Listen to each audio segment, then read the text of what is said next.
its demon hand. It's such a mysterious weapon. I can only imagine how much of a threat it will become to the Abbey. This calls for a clear-headed breakdown of everything I know about it so far. It changes shape in a flash and can devour most anything. How must that feel, to devour something with your hand like that? But it doesn't devour the bandages that cover it up. Maybe they're protected with some sort of special art? Likewise, the rest of her outfit can't be ignored. One would think she wouldn't want to wear such ragged clothing, yet she clearly has no inclination of buying something new. I suppose that could be taken to mean she has some sort of attachment to it. But that top is really big for her. Like it was made for a man. Maybe she wears that outfit in memory of someone important to her. I'd better not touch it then. I know I may not look it, but I really am good at sewing. Maybe I should suggest mending her clothes rather than outright replacing them. On the other hand, that fabric looks like it would be hard to push a needle through. I could be in over my head. But the tougher the fight, the more I get fired up. Of course, Lord Artorias would probably scold me if he heard me talking like that. Who'd scold you for what now? Well, I was thinking about sewing. I mean, your clothes, they're all beat up, and I thought that if I offered to mend them for you, you'd probably scold me. Wouldn't you? You'd mend my clothes? Have they been worrying you that much? I mean, not like constantly or anything. It just crosses my mind from time to time. Are you good at it? Yes. I'm told I come across as awkward sometimes, but if nothing else, I'm good with my hands. I see. All right, if I ever need it done, I'll come to you. Good, just leave it to me. Are you feeling all right? You're really sweating. The heat and the cold doesn't bother me at all, but you're a human, so you need to take care of yourself. And if you keep soaking in your own sweat, you'll catch a cold.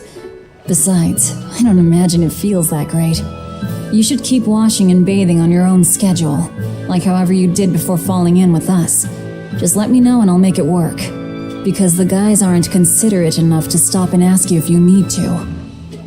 Sure. All right. Thanks. That was a surprisingly normal thing for her to say. I probably shouldn't bother with her clothes for now. We girls have to be considerate of each other.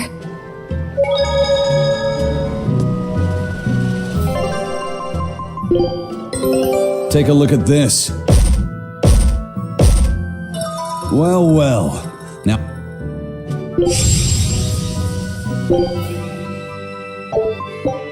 Scout ship setting sail.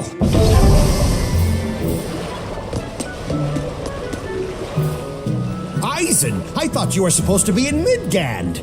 How did you end up here in Islegand? I thought I'd gotten used to you performing the impossible, but this time, I'm at a loss for words. We heard from the Bloodwings that the Abbey might have taken you guys out.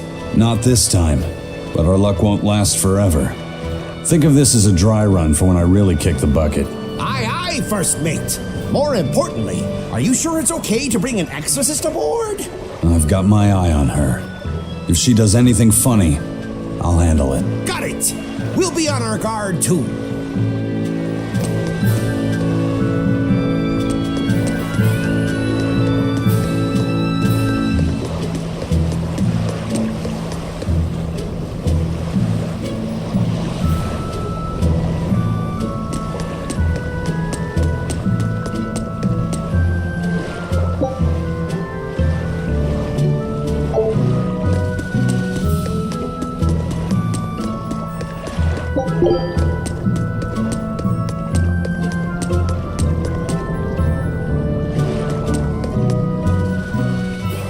So, you guys made it.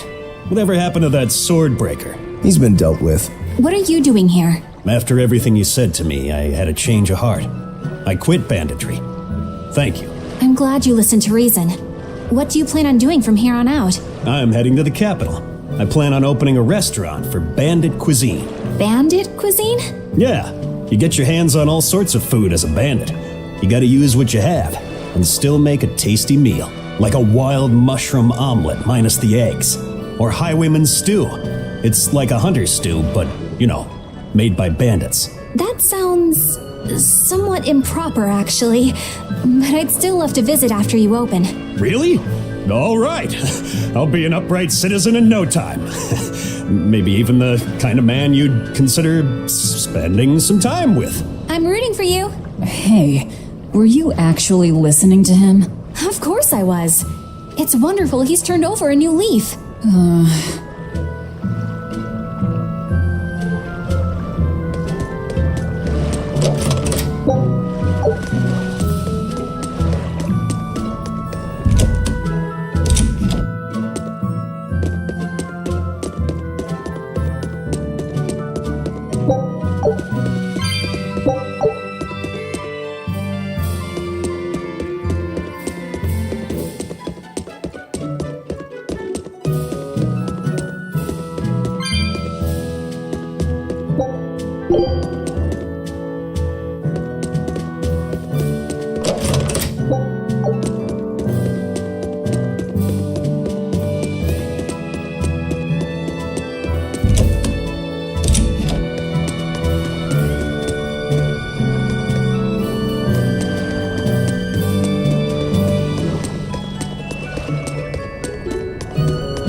Hey, you there. That's one impressive sword you got. You know a lot about swords? I'm a novice swordsmith. Been at it for 20 years. Now I'm finally able to make a blade worthy of the name. 20 years, and still just a novice? It's a competitive world out there for a swordsmith, especially here on this island. But I heard many swordsmiths have given up. There's less ore around nowadays, and swords don't work against the demons. True, swords are useless against demons. Unless it's an exorcist that's using them. Kadnik's weaponry has always been prized in Midgand. The Abbey recognized our talents, and now, business is booming. All the smiths here are grateful to the Abbey. They're keeping all of us alive and fed.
Sai! Sai!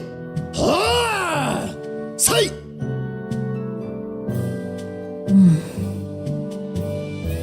Did you need something? No, not really. As you say. Why aren't you training with 2 swords? This is how I've always trained. 10,000 practice swings a day since I was a kid. I just wanted a single good swipe at Shigure. So I swung, and eventually just naturally got to this point. That's incredible. Not really. I need to be prepared to face Shigure at any moment. But I've been thinking I should up it to 100,000 swings. 100,000? Do you have any idea how much time that'll take? Nah. Even if you did 1 swing a second, you couldn't do that many in 1 day. Oh? But 10 swings a second would do the trick. Rokuro, Even still, I know it would take more than 100,000 swings to be a match for Shigure. Not with 1 sword or with 2. and you keep doing it despite knowing it's pointless? That seems a little odd. I'm trying to defeat an undefeatable adversary. The whole damned idea is daft, as you put it. All I can do is recognize the fact and give it my best shot. Well, that's one way of looking at it. If only I could figure out how to stay up all night and still feel rested. Now there's a challenge I can't beat.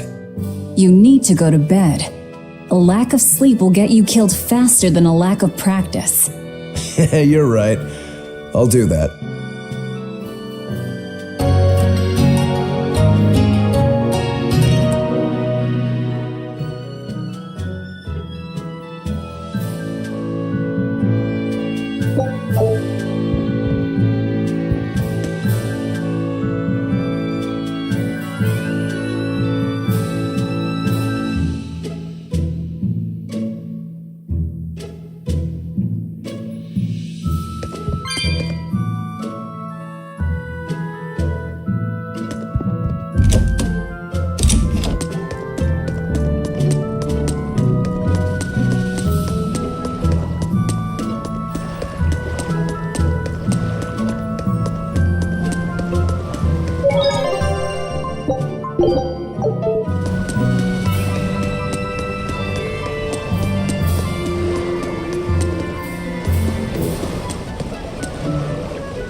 I gotta say, you guys look less like pirates and more like a circus troupe.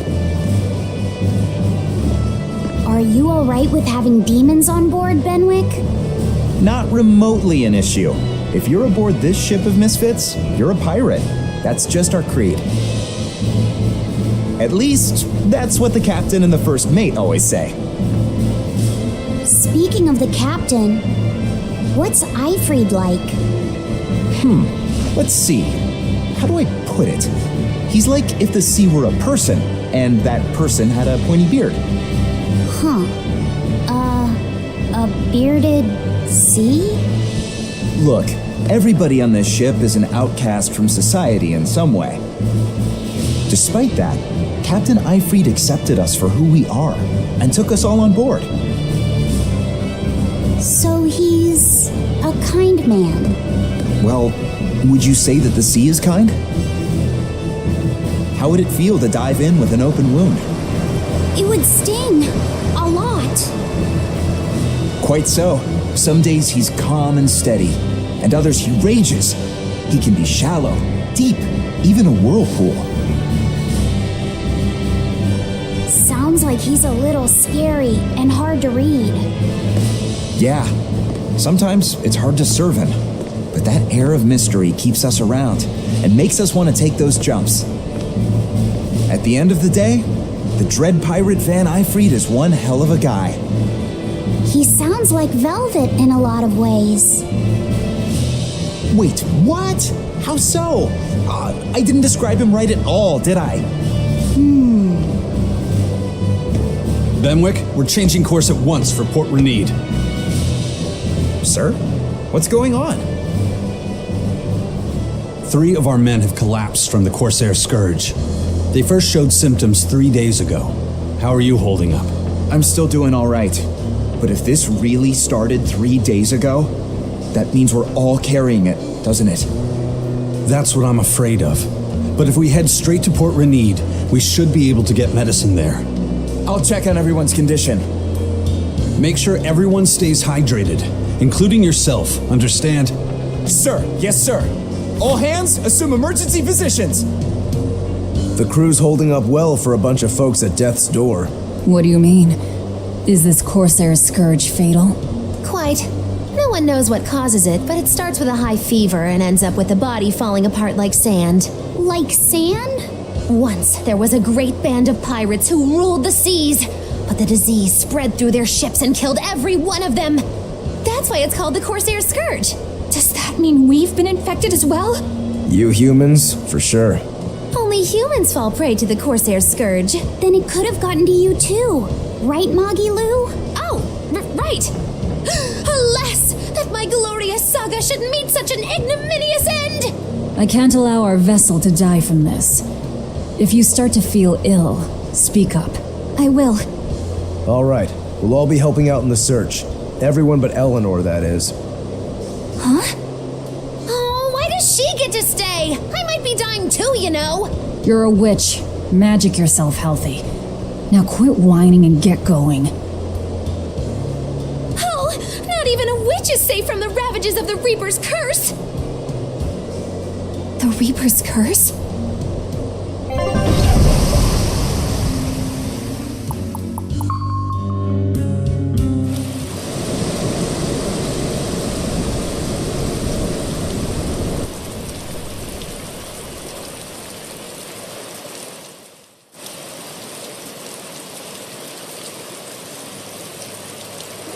Okay, where's the herbalist? If I remember right, the Corsair's Scourge needs a particularly special medicine. Yeah, it's a wildflower called Salatoma. Its juice can cure the Corsair's Scourge. Doesn't sound too tricky. Let's not relax until we have it in hand.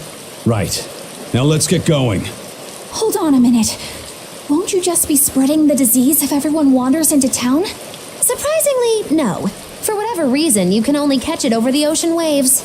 It's speculated it might have something to do with the salt in the air, or maybe the microbes in the seawater. Nobody knows the cause for sure, but there are no recorded cases of people catching it on land. I see. A strange affliction indeed. We'll be back soon. You all remain on the ship. All right. Good luck out there, sir. We've got to hurry.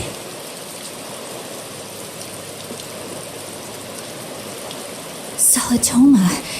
Is this really going to be necessary? What do you mean, Eleanor? Oh, nothing. It's just, well, the herb is known to work well for fevers and the like, but it tastes bad. So bad. Some say it would even bring a demon to the brink of tears. Maybe so. But better to drink it than to die, right? Oh, I'm not worried. It just reminded me of stories from my childhood is all.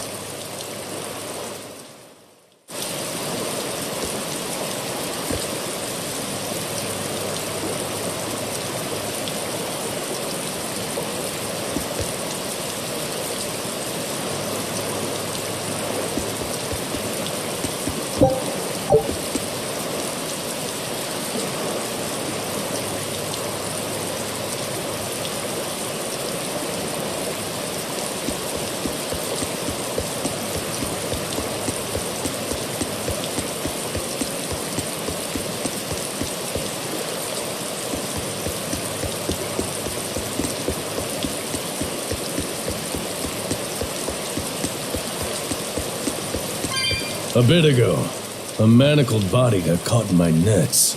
Manacled? A prisoner? You too? Yesterday, my nets pulled up an arm. Manacles, even a brand on that one. I really can't take this anymore. I'm losing my appetite, and it's bad for my heart. You said it. Judging by the tides, they would have to have come from that prison island. Is it really just a prison? You think it's strange too?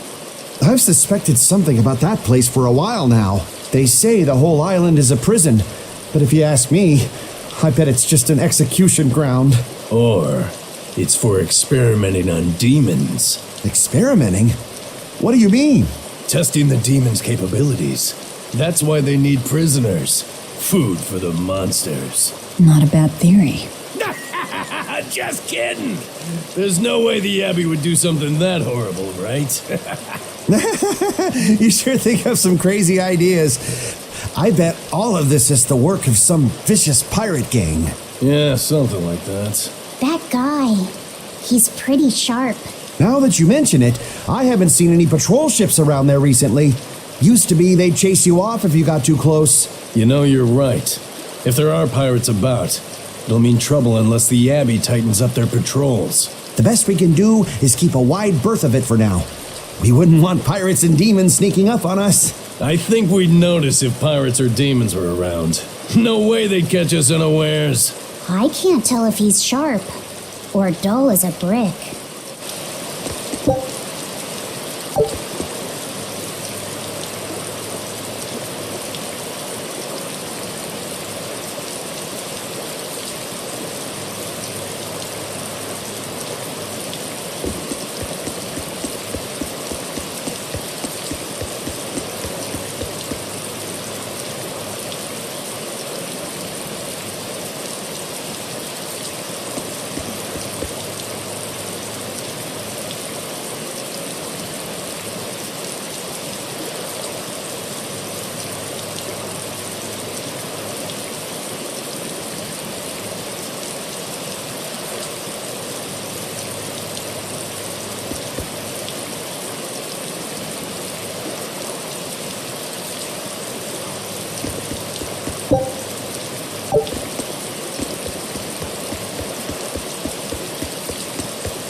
That Rokuro, always telling all of us except Eleanor to work harder.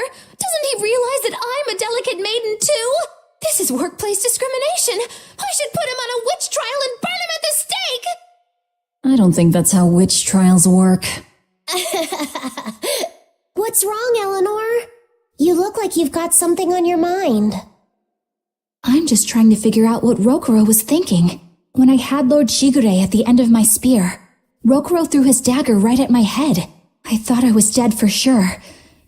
I feel like I saw who he truly was, and it frightens me. But he and Lord Shigure are always trying to kill each other. I can't understand why he did what he did. It might have something to do with his Bushido code. What's Bushido? Is that like a sword fighter's code? It's a way of thinking. Be loyal to your lord, respect your parents, protect the weak, and act with honor.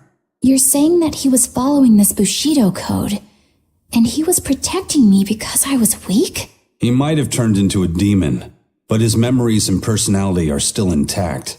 I doubt his moral values have disappeared either. Do you really think he believes in that Bushido stuff? Carving through his enemies with a cruel and unsparing sword! Slash! Pow! Shazam! That's the true nature of a Rangetsu man! I heard that when Velvet first met him, he immediately attacked her without any provocation. I'm sure you haven't already forgotten how he turned his swords on the kid in that fight against Kurogane. I wouldn't read too much into what Magilu's saying. Rokuro lives for his sword, and that's just who he is. But I don't think he's all that bad. I thought you were the one who called him frightening.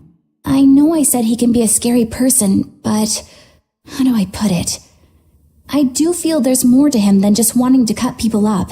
It's like he's more sensitive to other people's emotions than he might seem to be at first glance. A sword fighter has to sense his opponents on some level, right? For a crazed demon, he's actually a nice guy. Is that it? Maybe.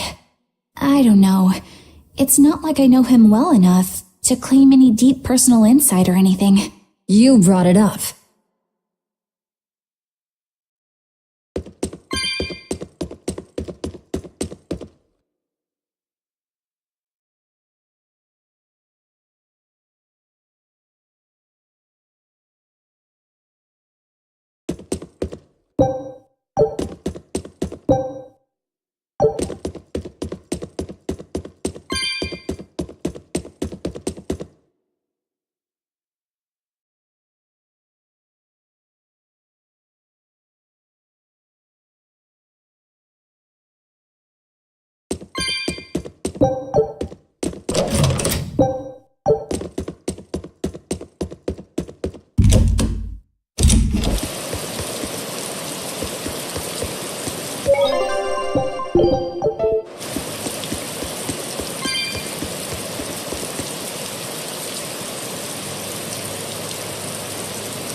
That's an interesting bridge. This bridge has a bit of history to it. Port Renede was originally built here on this inlet. The water's deep enough for ships, but as you can see, it's a bit too narrow for a port. Large ships couldn't come close without a top-rate crew. So Port Renede was used almost exclusively by smaller ships. What about the Von Eltia? We're the best of the best. We came and went as we pleased. So your point is you wanted to brag. Hey, let me finish. The people wanted their town to grow, so they built an outer harbor for large ships and this bridge to connect to it. Uh-huh. So that's why the port and the town are separate. But there's more. We secretly helped provide the funds and resources for them to build it. So you are bragging. And did this bridge bring prosperity to Port Renede? No. The Abbey began regulating shipping and travel right about the time the town finished building the outer port. If only the seas had remained free, Port Renede would have developed into a center for commerce and trade. I suppose things don't always go as planned. Then again, even if Port Renede became a bustling port, we still would have no trouble slipping in or out. I'm not biting this time.